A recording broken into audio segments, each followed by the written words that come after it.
Welcome everybody to episode 40 of Ruddle Me This. My word, are we at 40 episodes already? How does the time fly, eh?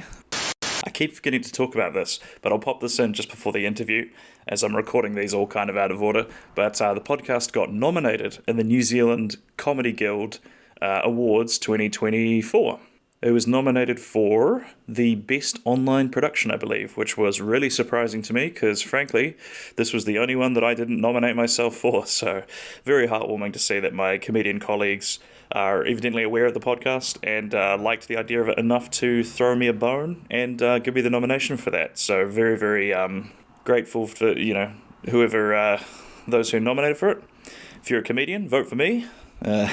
I don't know what kind of a pitch I can get. I'll understand if you don't, but I'd really appreciate it if you do. Even just the nomination has been great for the credibility. I've had comics hitting me up to be on, so yeah, who knows what we could do if it was an award-winning podcast. That'd be fantastic. All right, on with the show. Today is a bit of an interesting episode. We, as you could probably tell by the green podcast cover, it's not quite the Phantom Files, it's not quite Ruddle Me This, but somewhere in between. It's another paranormal episode. Ooh. And as always, I am your host, the paramoron, Taylor Ruddle.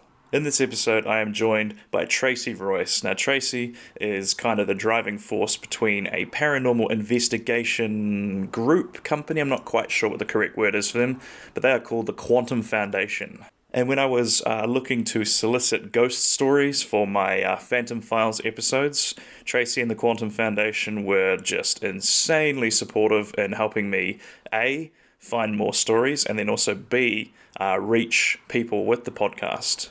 So needless to say, the success of the Phantom Files episodes would not have been possible without Tracy and the Quantum Foundation. What kind of drew me to the Quantum Foundation as well is that they are a... what's the word? They're a... I cannot even... They're not results focused, but they are a very scientific, very thorough... their approach to paranormal investigating is very scientific and very, very thorough. And from what I gathered from this interview, the main thing that they actually do is try and find explanations as to what could be causing these paranormal experiences that people are having in order to give people some kind of peace of mind, which I think is a very noble and very valuable service that people are offering. That's kind of the gist of the interview. We get into some of Tracy's history with paranormal investigating. I think we get into a little bit of how they got started, what they kind of do throughout the year, as well as what an actual investigation looks like, all the practical steps that they take to go through with an investigation. It was a really fun interview. I enjoyed it a lot when we were actually recording it, so I hope you enjoy listening to it too. So with that, let's welcome to the show from the Quantum Foundation, Tracey Royce, everybody.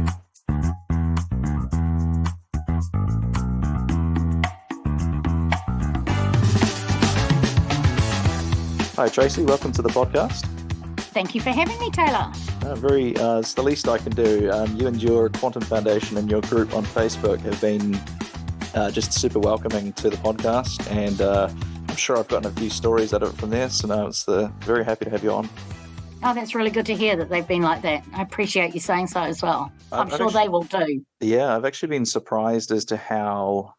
It's funny, I used to listen to horror podcasts, and people always used to say the sort of horror community were very loving and welcoming, so it's been very much my experience with the ghost community as well. That's great. So you are a member of the Quantum Foundation. Did you want to give the listeners just a little bit of information about what that is? Sure.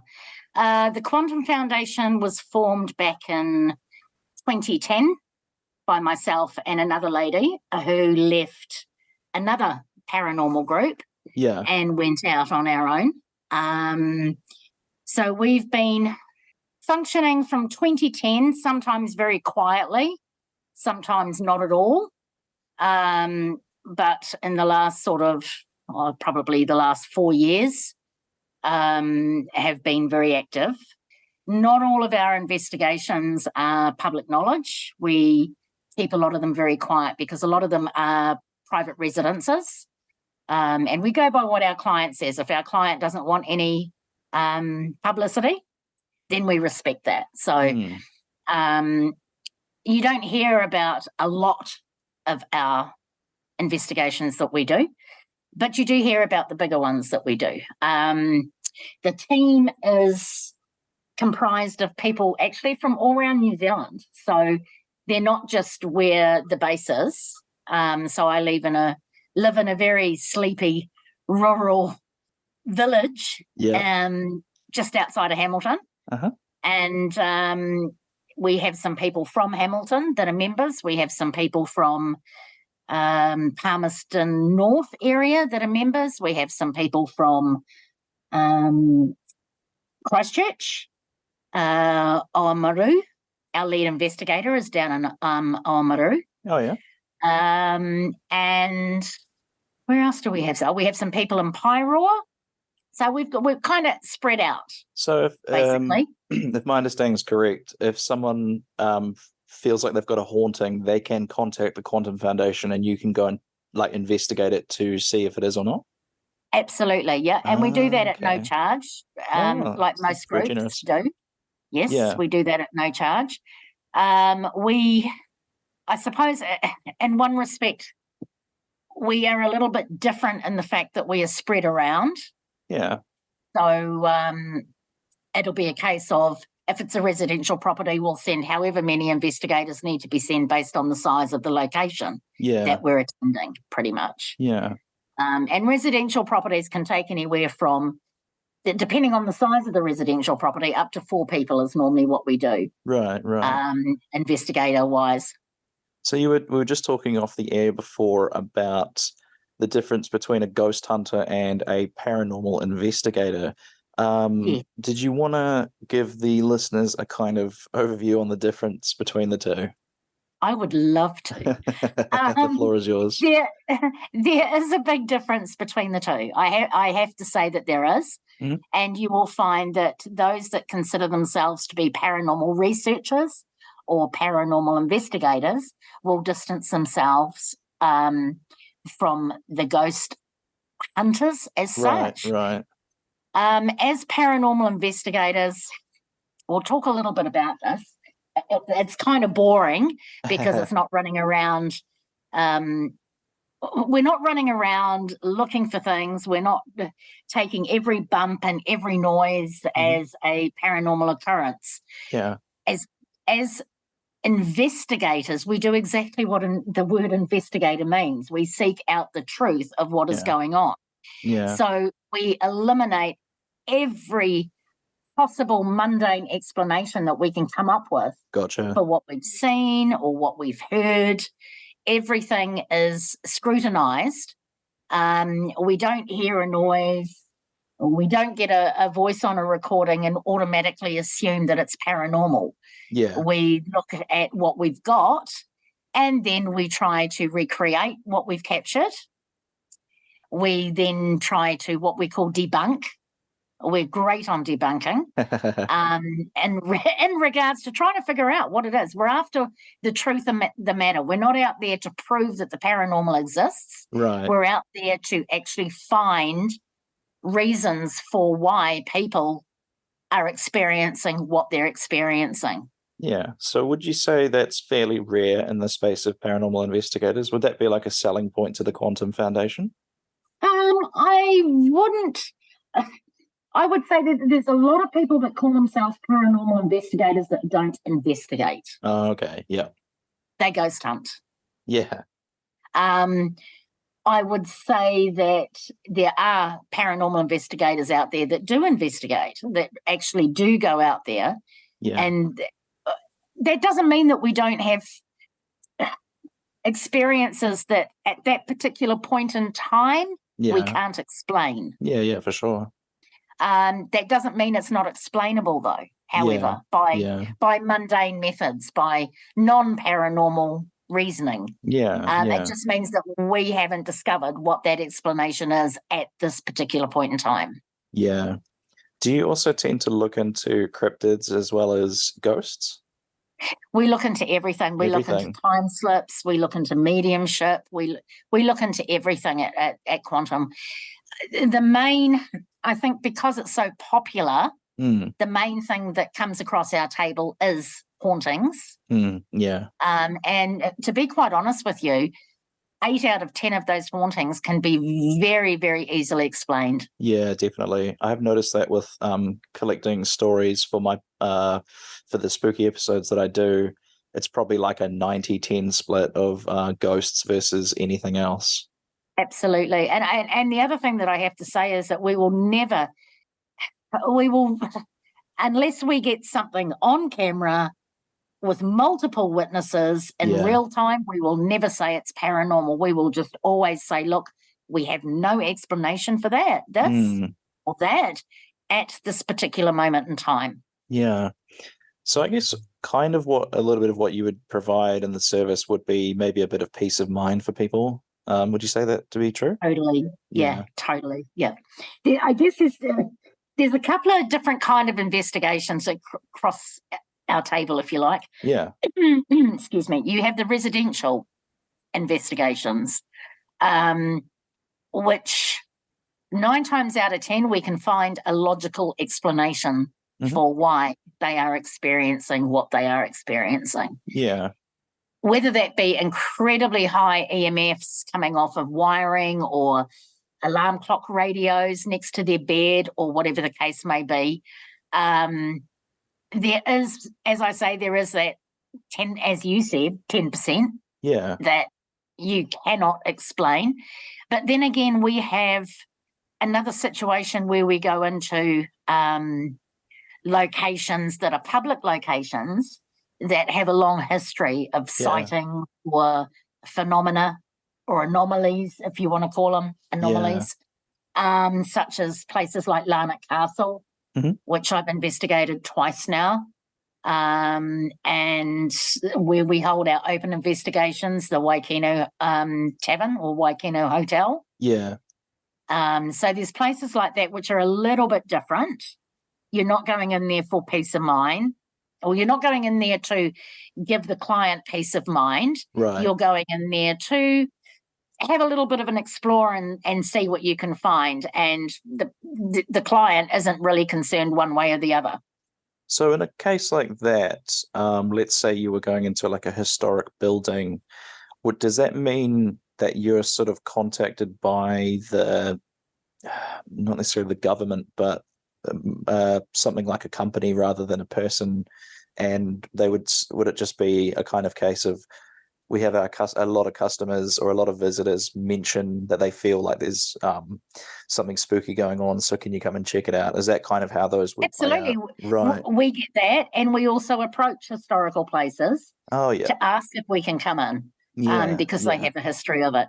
Unfortunately, in New Zealand, they're a little bit closed-minded to that. Right. If you look at Australia, the UK, America, this is a huge business. This is a huge business. Yeah. And people rent out their properties, excuse me, for teams to come in and see what they can find. Oh, yep, I see. That leads to the point where the teams actually have to pay to go in there. Yeah, that makes sense. And we're not talking $100. Yeah, you need deep pockets for that. We're talking like $500 or $800 or, it's not cheap.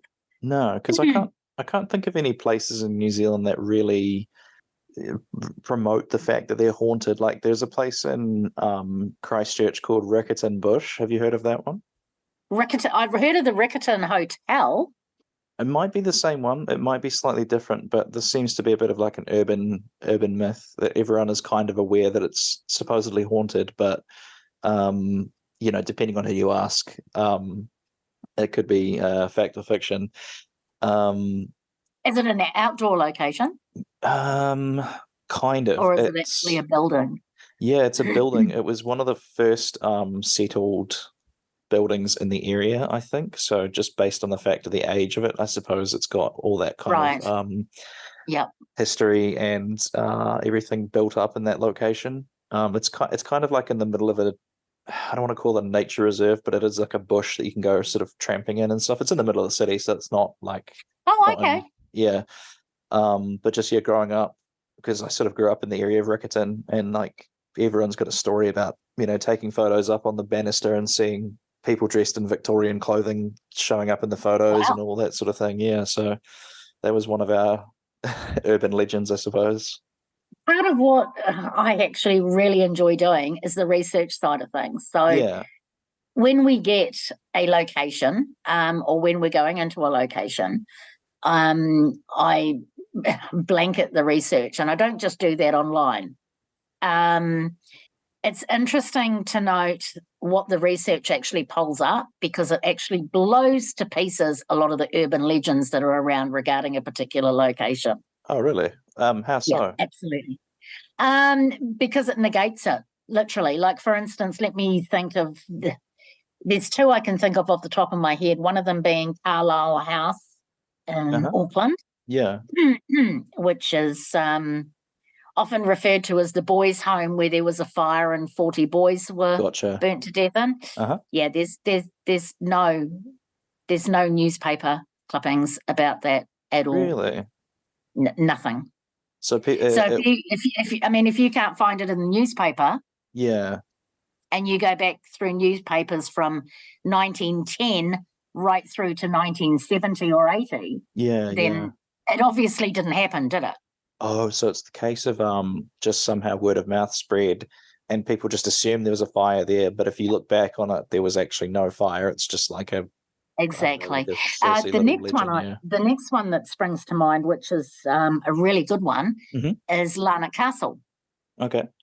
So the ballroom at Larnach Castle is reputedly haunted. Yeah. Which I agree that there's some odd things that occur in the ballroom, having been there on 2 occasions, and both of those occasions having had the same issues. Right. And seeing another team go there and they have the same anomalies that occur. But the ballroom was supposedly built by William Larnach for his favourite daughter, Kate, who died. Yeah. She was 29, I think, when she died, from memory. Yeah. And it was built for her 21st birthday. When you look into the actual records, the building wasn't actually built until 5 years after Kate's 21st birthday. All right.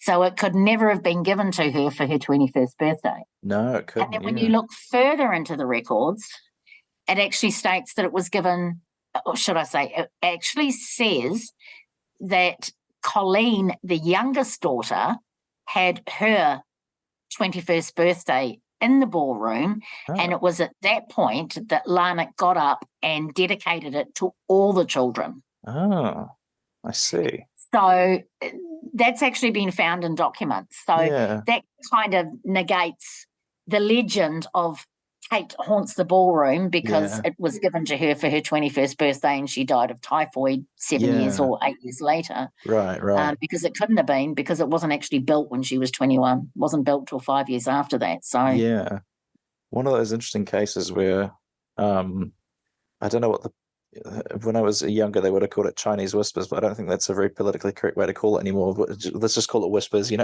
absolutely whispers, and there's so much of that with regards to hauntings. So another one is the Waitomo Caves, the Waitomo Hotel, should I say? There is the Maori princess who was supposedly shot by the sentry when she was going to visit her lover, who was a British soldier. Right. And she was mistaken for a raiding party and was shot. There's also the legend of a little boy who was the son of a worker there who used to get smuggled in after closing. Right. And a big pot of boiling water falling on him and him dying. Oh, wow. Dying there. Yeah. There was also the case of the guest that committed suicide there, that haunts there. I've researched all of these and I cannot find anything in any newspaper from an expanse of about 70 years that actually has anything remotely mentioned to do with anyone dying at that hotel. Wow. It's wild how it happens, isn't it? It's almost a kind of I suppose this comes into another topic I thought we could talk about a little bit as well, with the idea of being a believer versus a non-believer. And a lot of people ask me, because I run the podcast, like, so what do you think about, ghosts and all that kind of thing? And my feeling on it is, even though it's a little bit weird to say it, to me, it sort of doesn't really matter. What I find more interesting is the experience that the person had. And if they perceived that they had this experience with a ghost, apparating in their living room or something, whether it did happen or it didn't happen, like, to that person, it's very real. So Absolutely. these urban legends, it's almost like we kind of forget how powerful, like, almost gossip is. You know what I mean? Like, these things, someone might have just overheard someone else. Oh, yeah, I heard someone killed themselves in that hotel, and then the next person said, yeah, no, someone told me, and then 100 years later, the Waitama Hotel has all these grisly this grisly Deaths that have reputation. occurred there. Yeah, absolutely. Oh, I totally agree with you. And Yeah. I think the big thing here is there's a difference between doing paranormal investigating and talking to someone about their personal experiences. Oh, yeah, big difference. A personal experience is incredibly subjective. It's a personal experience, after all. Yeah. There's nothing that can be solidified within it. There's nothing that can be there's nothing that can be taken from it if you're a paranormal investigator. It's interesting to hear about, don't get me wrong. Yeah. And you know what? That's great. And with our investigators, what we tend to do, and we tend to be a bit strict on this and always have been, is that the case manager, which is myself, and the lead investigator will know all the stories to do with the location, but the investigators themselves will know nothing. Yeah, that makes sense, because then people will start to hear things that they think they've overheard, like, oh, the footsteps going up the stairs, and then they'll Exactly. Yeah, that's quite smart, actually. And what we can do in that respect is we have some people who consider themselves to be sensitive, and I don't dismiss that in any way, shape, or form. Sure. But if I had turned around and said to them, in the lounge, this happens, or in the kitchen, this happens, the minute that they walk into that spot, I've already preconditioned them to experience something. Yeah, absolutely. So there's a huge psychological aspect that I'm incredibly mindful of when we hold investigations. Yeah, absolutely. If let's talk a little bit about what the process. Are you allowed to talk about the process of investigating? Like, do you have? I imagine you have a series of steps that you go through. Let's say you're doing a residential one, just because I'm really interested in practical steps with these kind of things. So Sure. maybe you could give us just a brief kind of like how you would do. Let's say I think my house is haunted, and I say I need the Quantum Foundation to come and check it out. What would you do next? Okay, so maybe because I'm a very process-driven individual, that the group is a process-driven group. Well, that sounds good. So it sounds like I'm in the right place. Yeah, there are procedures and processes for everything, including using radio transmitters. Right. No, there's a particular protocol that we follow as a group. Yeah. Excuse me. So if you contacted me and said, we think we're haunted, the first thing I would do is I would have a really long chat to you via phone. I have a residential questionnaire that is filled out, which asks, it's 4 pages, so it asks a lot. So that we can get some form of feel for what we're going into. Yeah. It asks a lot of personal questions as well, to be quite honest with you. Yeah. And I do say that if you don't want to answer these questions, it's perfectly fine. I have no problem with that. And I will note down on the form questions not wish to be answered. Yeah. But it does give us an indication of possible reasons for why the individual thinks that I mean, do people use drugs within the household? Is there anyone that's on and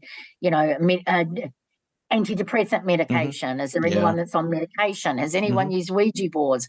All sorts of questions that we ask. Yeah, totally. Is there anyone that drinks excessively in the house? You know, like, it's no good telling me as a drunk person when you got home at 4 a.m. in the morning that this happened. I'm going to note it down. I'm going to take down everything you said. Yeah. But when you've had 14 whiskey and dries, how can I actually, do you know what I mean? How can I take that as at face value? 100%. So there is a process, definitely. And there very definitely is a process as a group, as a team that we go through. When we hold our open investigations where we invite members of the public, that is very different, and we don't follow our normal investigation processes. But normally, excuse me, we, as I said to you earlier, we normally don't let the investigators know what they're going into. We may give them a little bit of information, but we won't give them locations of what happens where. We attempt, and believe you me, this is incredibly difficult to do, but we attempt to control the environment as much as humanly possible. You're never going to get a controlled environment unless you're in a laboratory, let's face it. And looking into hauntings, you're not in a laboratory when you're doing it, you're on location. So we attempt to lock down the location as much as we possibly can. So that means that we will go through the whole building. We will ensure that all the windows are shut, all the doors are shut, that doors close properly and they're secure, so that if there is a squeak later on in the night, it'll be reported back. We have a control unit. We normally have someone sitting there watching all our infrared cameras. And everything is timed, so we know exactly where all our investigators are at any particular moment. It's not a free-for-all. People don't walk around doing whatever they do. They are told who they are going with, where they are going, what room they're going to, and how long they're going to be there. If it's a large location, we will use RTs, walkie-talkies, but we make sure that the equipment that we're using are not affected by those walkie-talkies, because a lot of equipment or is affected. We're not into an amazing amount of gadgets. We're not. We're just not. We've got our basics, and that's what we run with pretty much. What would the basics be? Just to someone who doesn't know, Yep, absolutely. The basics would be a really good voice recorder. As I said, we do have CCTV set up. We have normally a minimum of 12 CCTV cameras set up in various locations that are fed back to what we call our control unit, where someone's sitting there watching them constantly and noting things down that they see. And possibly directing investigators to move from one room to another. We ensure that, as I said, if that equipment is affected by any means, we make sure that those means are not used, i.e. radio transmission. Phones phones need to be turned off. It's no good putting them on flight mode because they still will emit a certain amount of EMF. So to eliminate the EMF completely, we need all your phones turned off. That's it. Done deal. The equipment that we use, we will work with the night vision CCTVs. We also use which are called static, if you like, cameras. We also use roaming night vision cameras as well. So that will be an investigator walking around with one. We do use EMF detectors, but we're very selective on which ones we use because a lot of them are prone to what is called false positives. So they'll give off a reading, but the reason why they're giving off a reading has got nothing to do with anything other than another piece of equipment interfering with it. I'll just stop you there for 1 second. So EMF, for people that don't know about anything with ghosts, it's electromagnetic frequency? Fields. Electromagnetic fields, and so frequency, the belief is that ghosts generate a field. Is that kind of why they're used? No, that's not why the Quantum Foundation uses them. The Quantum Foundation uses them to eliminate mundane electromagnetic fields. So we use them to make sure that your wiring isn't giving off an incredible amount of EMF, or I see. your alarm clock by your bed is not giving off an incredible amount of EMF.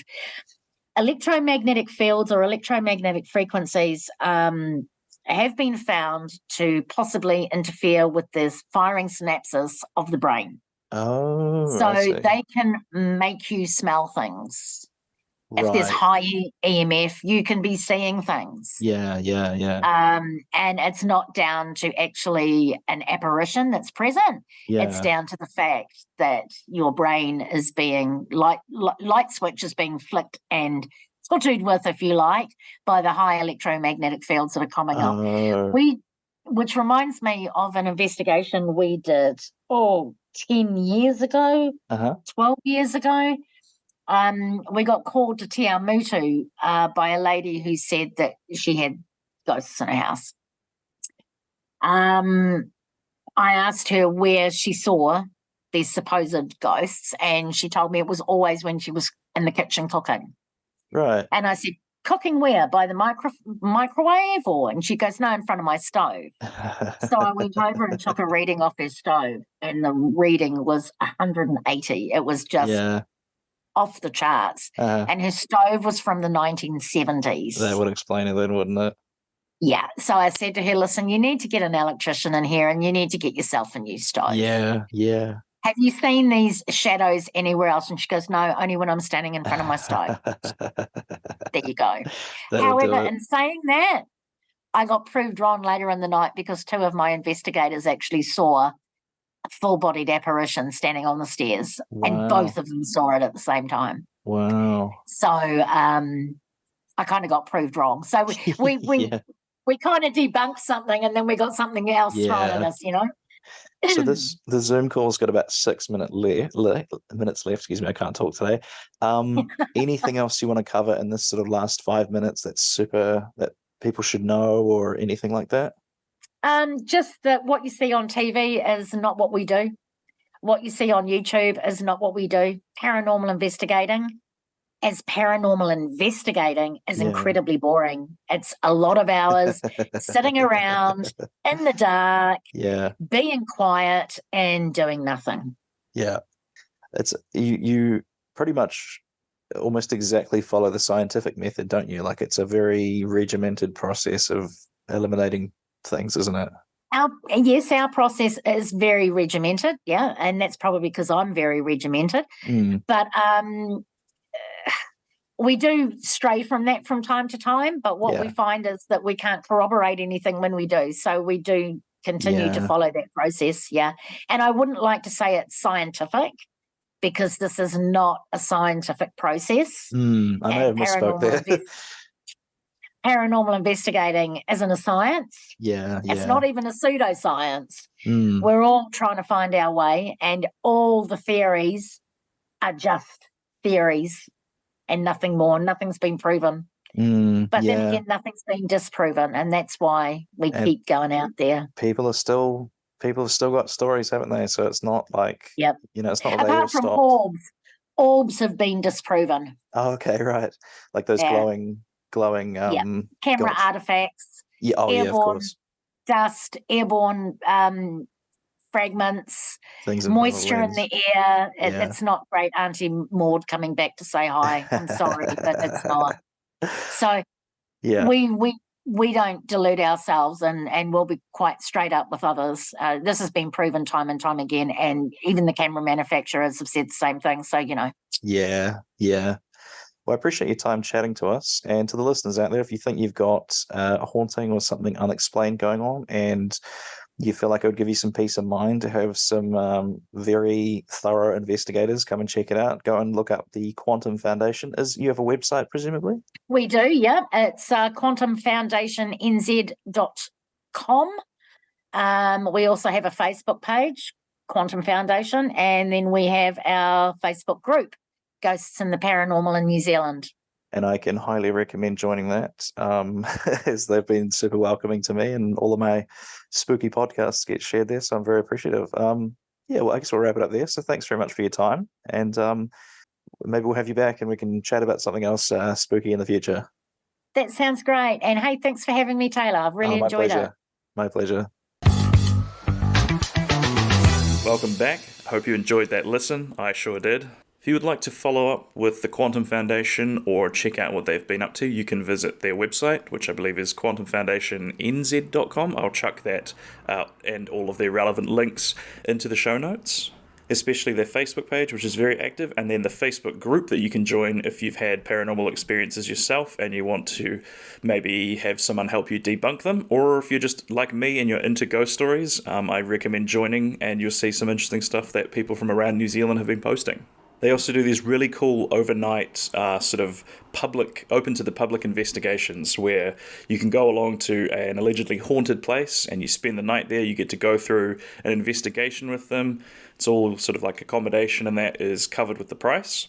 So you can find out more about those on their website as well. Definitely go and check that out if it's something you'd be interested in to join an investigation sometime.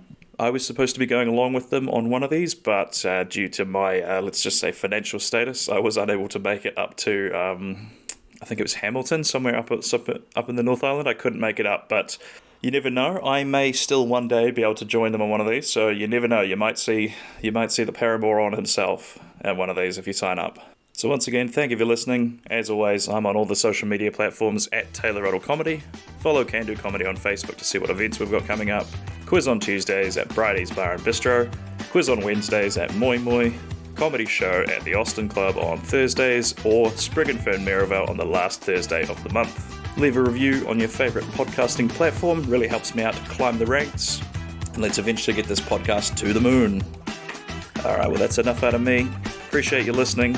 Catch up with you next week for the next episode of Ruddle Me This. We'll see you next time. Ruddler out.